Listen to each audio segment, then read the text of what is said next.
E o deputado federal Nicolas Ferreira disse que vê o governador de São Paulo, Tarcísio de Freitas, como o nome mais forte da oposição para a eleição presidencial em 26, em um cenário em que Jair Bolsonaro continue fora da disputa. Ele concedeu uma entrevista ao jornal Folha de São Paulo e o parlamentar afirmou que os conservadores não descartam a possibilidade de uma única decisão judicial permitir que o ex-presidente dispute o pleito, mas reconheceu que a dificuldade aumentou, especialmente com a denúncia, e apontou que o mandatário paulista tem vantagem por ter um trânsito maior com o Centrão.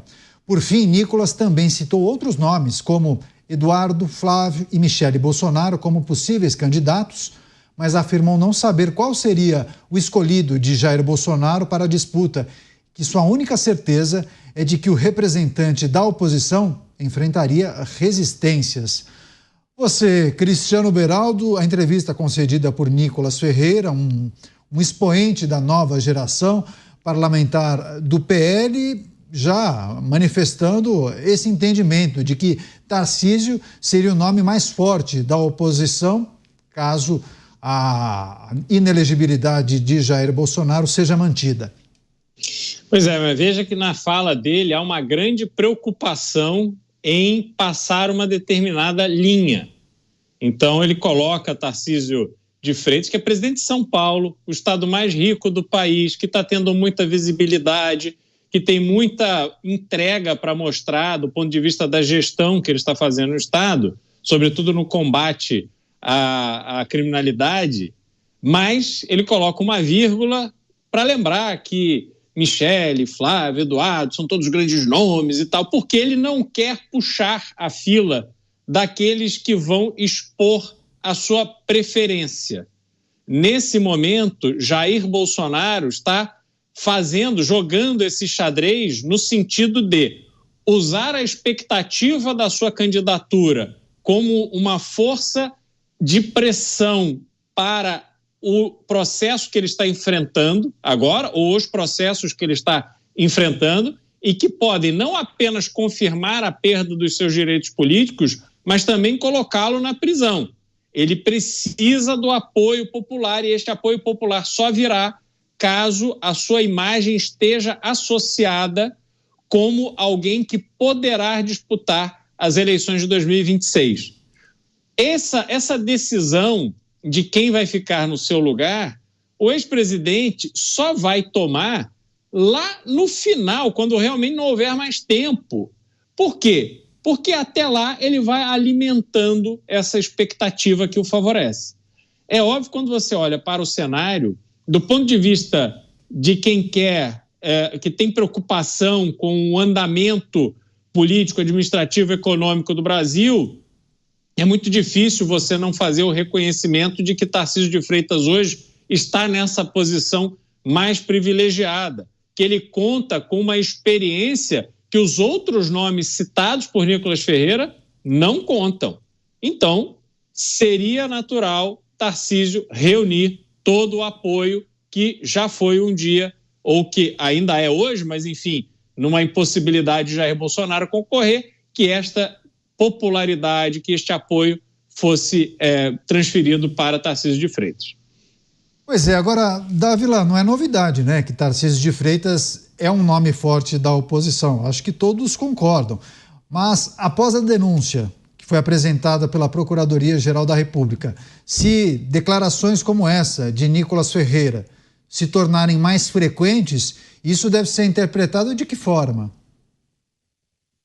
Bom, primeiramente, quem escuta Nicolas Ferreira e o Pingos nos Is sabe que hoje Jair Bolsonaro está inelegível. Porque, para quem passa desapercebido na política, acha que ele vai ficar inelegível se ele for condenado. Não, ele já está inelegível. Então, isso é importante.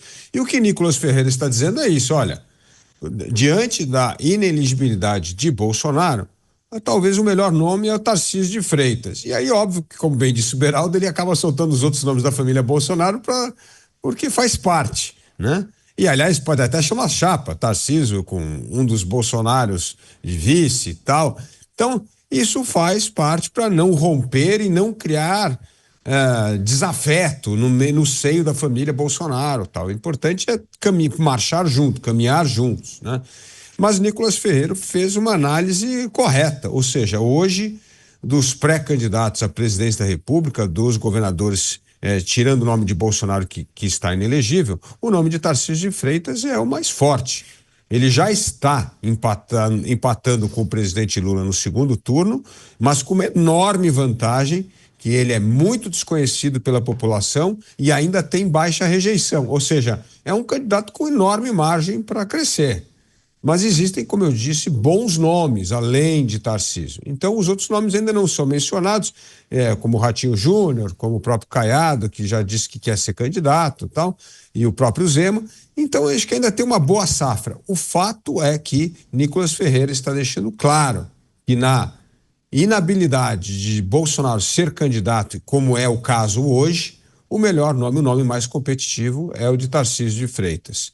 E interessante que no fim da entrevista ele diz da sua preferência para ele disputar o Senado em Minas Gerais. Então também mostra que ele quer continuar com a sua carreira política e agora conquistar o mandato de senador por Minas Gerais. Mas precisaria daquela alteração na legislação, né? Porque com a idade dele, creio ele, não pode disputar, não poderia em 26, Agora, não sei, Mota, se o Filipinho precisa preparar o placar, não sei se a gente vai ter uma opinião dissidente, enfim, queria escutar a sua análise e avaliação. Importante lembrar que Nicolas, nessa entrevista, disse que vê Tarcísio de Freitas como o nome mais forte da oposição, e aí os nossos amigos Uberaldo e o Dávila mencionam que Nicolas teria citado os nomes de outros integrantes da família Bolsonaro para evitar torta de climão. Então disse, Flávio Bolsonaro, Eduardo Bolsonaro, até Michele poderiam ser bons nomes também para disputar a presidência em 2026. Queremos ouvi-lo, Mota. Eu não sei se o Nicolas fez por isso. O que eu posso dizer é que, por exemplo, o Eduardo Bolsonaro é um deputado muito preparado, que tem feito um trabalho muito sério de articulação internacional e tem se preparado. O Eduardo Bolsonaro provavelmente conhece mais sobre a economia. Eu sei que ele fez, acho que um curso de mestrado de escola austríaca do que a maioria das pessoas que estão no Ministério da Economia hoje. Mas eu só queria colocar aqui o que eu acho que são os possíveis cenários. O que pode acontecer em 2026? Vocês me digam se eu estou esquecendo alguma coisa. Um cenário é a manutenção do cenário atual. Jair Bolsonaro continua inelegível. O outro cenário é, por alguma razão, Jair Bolsonaro se torna de novo elegível. O terceiro cenário é um cenário que eu tenho dificuldade de imaginar, mas Jair Bolsonaro preso. Cada um desses cenários muda completamente a dinâmica da eleição. Um cenário em que Jair Bolsonaro está inelegível, mas não está preso, é completamente diferente de um cenário no qual Jair Bolsonaro foi preso. Eu acho que qualquer um que se arrisque a dar palpite sobre qual seria o resultado da eleição num cenário como esse, corre o risco de errar muito. Eu acho que o Brasil entra num território imprevisível. É impossível se saber o que vai acontecer, né? Eu vejo até a possibilidade de políticos resolverem não disputar a eleição por acharem que uma prisão indevida de Jair Bolsonaro muda tanto as regras do jogo que como é que a gente vai continuar jogando um jogo com a regra como essa? Então, acho que tem aí essa história de prender ou não prender Jair Bolsonaro, não é uma coisa menor. E aí eu quero dar o meu testemunho aqui para completar o comentário do Beraldo, né? O Beraldo diz que a situação do Bolsonaro depende do apoio que ele virá a ter. Beraldo, Datamota, as pesquisas do Datamota me dizem o seguinte: Jair Bolsonaro, na população em geral, tem o mesmo apoio que ele tinha antes ou maior. À medida que se consolida a percepção de que ele é perseguido, de que realmente existe uma determinação de tirá-lo da vida política, o que o Data Mota tem visto é até pessoas que tinham dúvida, que tinham reservas, olham o que está acontecendo e dizem, não, aí também não, eu não sou bobo. Tá? E esse sentimento é muito importante eu dizer, ele vem de pessoas de todas as classes sociais, de todas as profissões, e as pessoas expressam isso para mim, para o Data Mota, mas boa parte dessas pessoas não coloca isso nas redes sociais, não está em lugar nenhum. Tem muita gente que não expressa mais a sua opinião publicamente. Então, essas pessoas provavelmente não serão contadas por essas pesquisas oficiais aí que de vez em quando a gente vê, né, fazendo seus trabalhos. Essas pessoas ouvidas por essas pesquisas vão dizer, não me interessa por política, bota aí na categoria do não sei. Mas quando o Data Mota está passando, aí elas chegam bem pertinho, né? Olha para um lado, olha para o outro, e aí o Data Mota faz a sua pesquisa. Então, é isso. Eu acho que tudo vai depender desse elemento. Esse elemento vai ser um divisor de águas para o que vai acontecer em 2026. Pois é, eu vou passar para o Beraldo, mas essa percepção que o Mota trouxe para a gente, Beraldo, ela é reforçada quando nós divulgamos a informação que integrantes da corte se manifestam no sentido de dizer que gostariam de concluir o julgamento e sentenciar Jair Bolsonaro ainda em 25, para não contaminar o ano de 2026, ano eleitoral. Enfim, eu acho que essa percepção acaba sendo reforçada por essa informação. Vai lá, Beraldo. Pois é. Agora, o próprio comentar, né, essa visão de que o fator eleitoral é algo que está sendo considerado, já transforma o processo num processo político. E olha só que interessante, a gente falava há pouco do Pablo Marçal, essa questão da política eleitoral. Veja o que aconteceu com a Lava Jato. A Lava Jato foi uma operação, uma investigação que resultou numa série de julgamentos esses que se basearam muitos em delações premiadas, que foram corroboradas por provas, dinheiro depositado, comprovantes, e-mails, tudo. Uma delação cruzada com a outra e alimentando aí as versões que foram apresentadas. Então, o trabalho todo foi feito. As decisões da primeira instância na 13ª Vara Federal de Curitiba foram confirmadas, tanto em Porto Alegre quanto em Brasília. E aí, ao fim, essas pessoas que estavam ali com as suas vidas acabadas porque foram pegas roubando dinheiro público, foram pegas deturpando o processo democrático brasileiro, destruindo, corroendo a democracia brasileira a partir do financiamento de dinheiro desviado, dinheiro ilegal, que foi colocado em campanhas eleitorais para deputado, para governador, para senador, para presidente, para absolutamente tudo. E aí, essas pessoas encontraram justamente na justiça eleitoral o paraíso.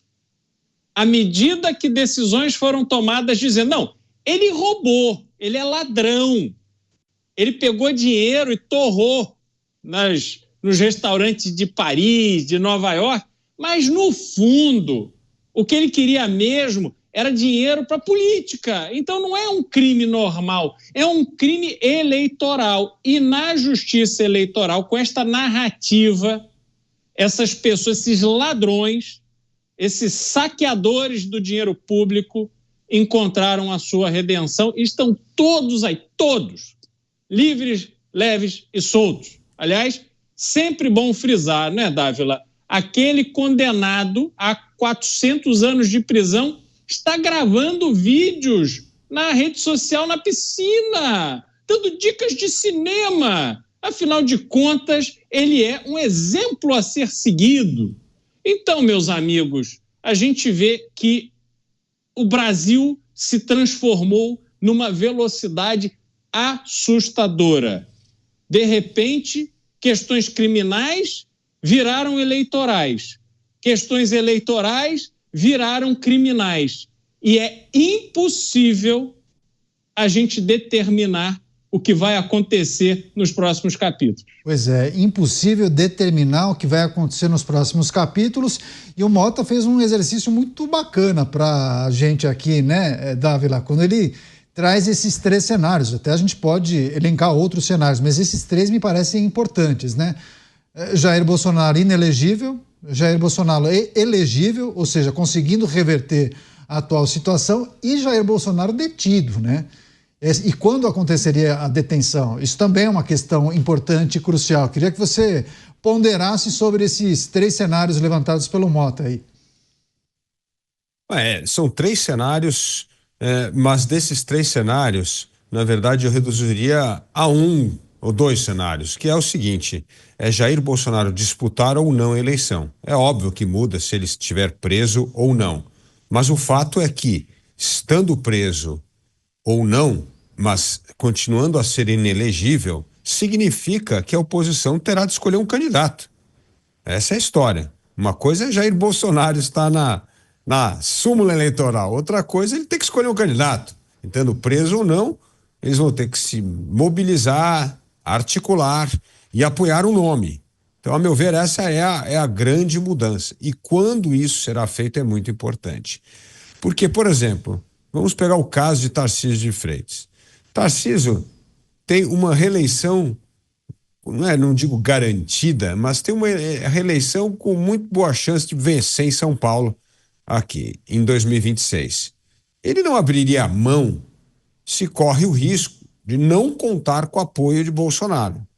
Ele não ia renunciar ao poder em abril de 26 para vir a disputar uma eleição incerta, né? Aliás, um que fez isso deu certo, mas ali no olho mecânico foi Eduardo Leite, né? Renunciou, achou que ia ser candidato a presidente, depois voltou a correr para disputar a eleição, ganhou, foi para o segundo turno por 2.000 votos, né? Passou ali raspando no olho mecânico, né? Eu não acho que isso seria o destino do Tarcísio de Freitas. Então, você ter perspectiva eleitoral, ou seja, disputar uma eleição ou não, faz toda a diferença.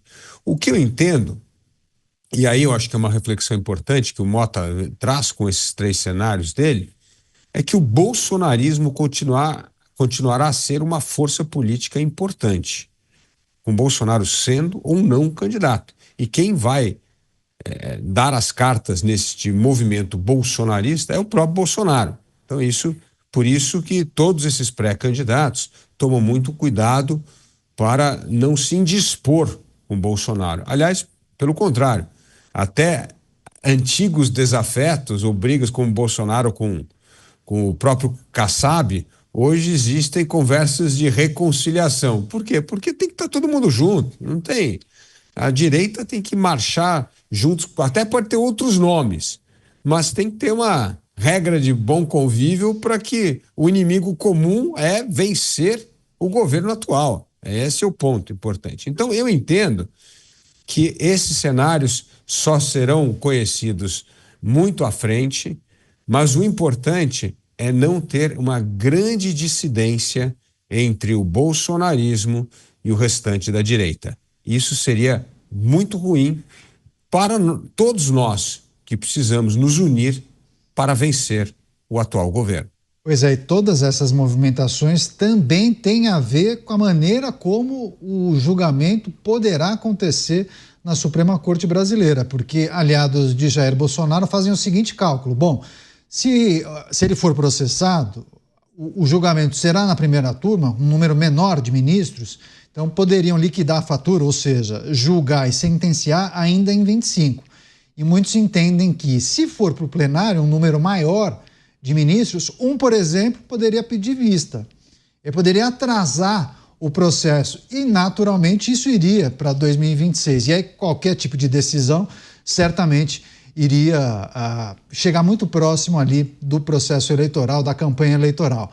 Você, Mota, o que a gente precisa trazer e discutir quando a gente olha para esses cenários, essa provocação feita por você sobre esses 3 cenários, muda muito esse cenário se Bolsonaro estiver detido, preso, ainda que você disse, tenho dificuldade em enxergar esse cenário. mas teria um peso diferente, né? Muito importante a gente levar em consideração também essa possibilidade. É nossa obrigação aqui tentar trazer para as pessoas todos os aspectos do que está acontecendo, sem ser nem alarmista e nem ingênuo. A gente aqui só está a serviço da verdade. E eu vejo muitas pessoas que tratam essa possibilidade da prisão de Jair Bolsonaro como se não fosse nada demais, como se fosse um detalhe. Vamos apressar, né? Resolver logo esse ano, como se ano que vem ninguém fosse se lembrar, vem carnaval, vem final de ano.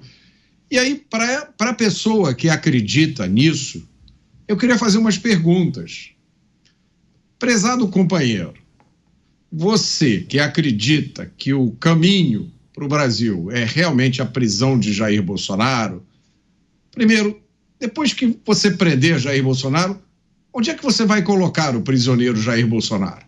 Em que lugar? Como é que você vai controlar as filas que provavelmente vão se formar na frente desse local?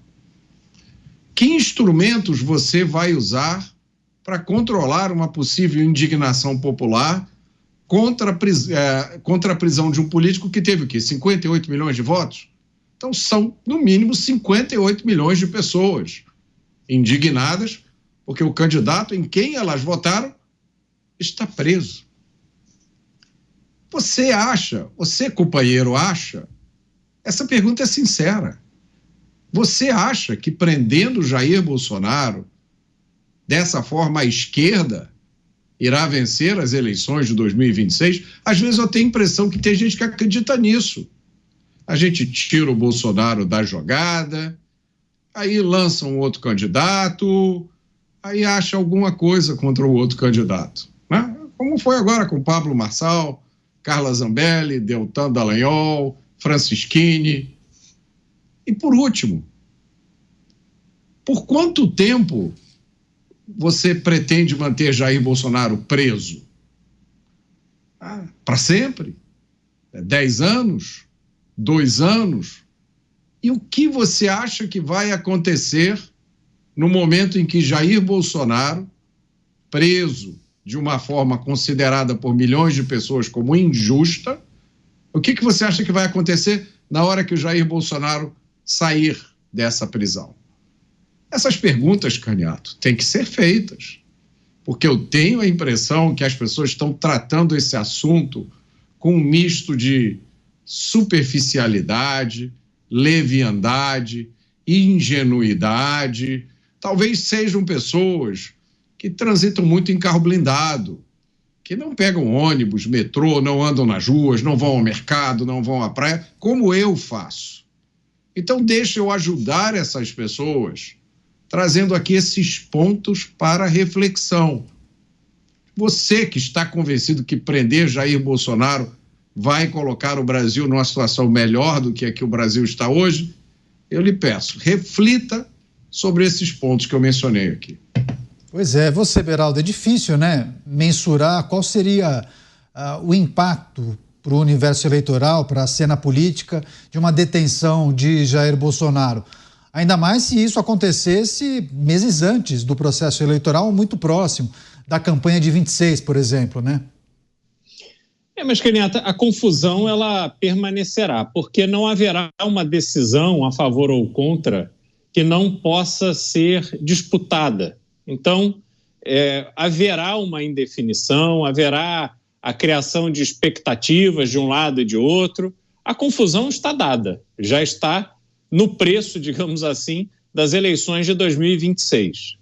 Agora, é inegável que o fundamental para o Brasil, para que o povo brasileiro supere as suas dúvidas, para que o povo brasileiro veja as suas decisões, as suas preferências serem levadas em conta e prevalecerem, o ideal é que candidatos, sobretudo candidatos com alto nível de popularidade, que eles concorram para vencer ou para perder.